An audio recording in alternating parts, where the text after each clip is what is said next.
वाखरी हद्दीत चोरिया properties development कंपनीने खरेदी व विकसन केलेल्या जमिनीचे संगनमताने कट रचून फसवणूक आणि 9 कोटी रुपयांची मागणी केल्याप्रकरणी सोलापूर व पुणे जिल्ह्यातील 13 जणांविरुद्ध ग्रामीण पोलीस ठाण्यात विविध 20 कलमान्वये न्यायालयाच्या आदेशाने गुन्हा नोंद केला होता। त्यानंतर सदर आरोपीतर्फे पंढरपूर येथील जिल्हा व सत्र न्यायालयामध्ये जामीन अर्ज दाखल करण्यात आला। सदर आरोपीच्या वकिलांनी सदर फिर्यादीमधील त्रुटी विसंगती कोर्टाच्या निदर्शनास योग्य त्या पुराव्यानिशी आणून दिल्यानंतर आरोपीच्या वकिलांचा युक्तिवाद ग्राह्य धरून सदर आरोपीस जामीन मंजूर केलाय। यात आरोपीतर्फे प्रामुख्याने ॲडव्होकेट दत्तात्रय नवनाथ सरडे, ॲडव्होकेट गणेश शिंदे यांनी काम पाहिले। वाखरी हद्दीमध्ये चोरिया कंपनीने विकसन केलेल्या जमिनीबाबत फसवणूक करून 9 कोटी रुपयाची खंडणी मागून त्यामध्ये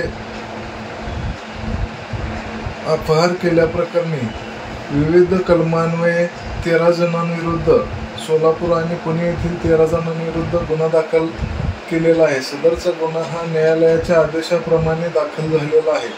त्यामध्ये यातील संशयित आरोपींनी कट रचून खोटे बनावट दस्त तयार करून चोरिया कंपनीची फसवणूक केल्याप्रकरणी तसेच 9 कोटी रुपयाची खंडणी मागितल्याप्रकरणी व कंपनीचे साहित्य चोरून नेल्याप्रकरणी सदरचा गुन्हा दाखल करण्यात आला होता।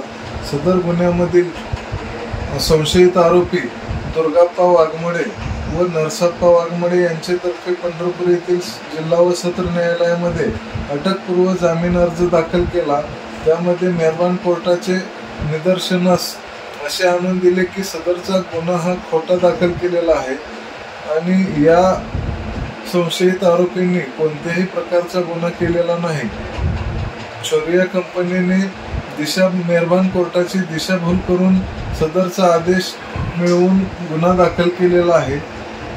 ही बाब मेहरबान कोर्टाच्या निदर्शनास आणून दिल्यानंतर पंढरपूर येथील माननीय जिल्हा व सत्र न्यायाधीश श्री लंबे साहेब यांनी सदर आरोपींचा अटकपूर्व जामीन अर्ज मंजूर केलेला आहे।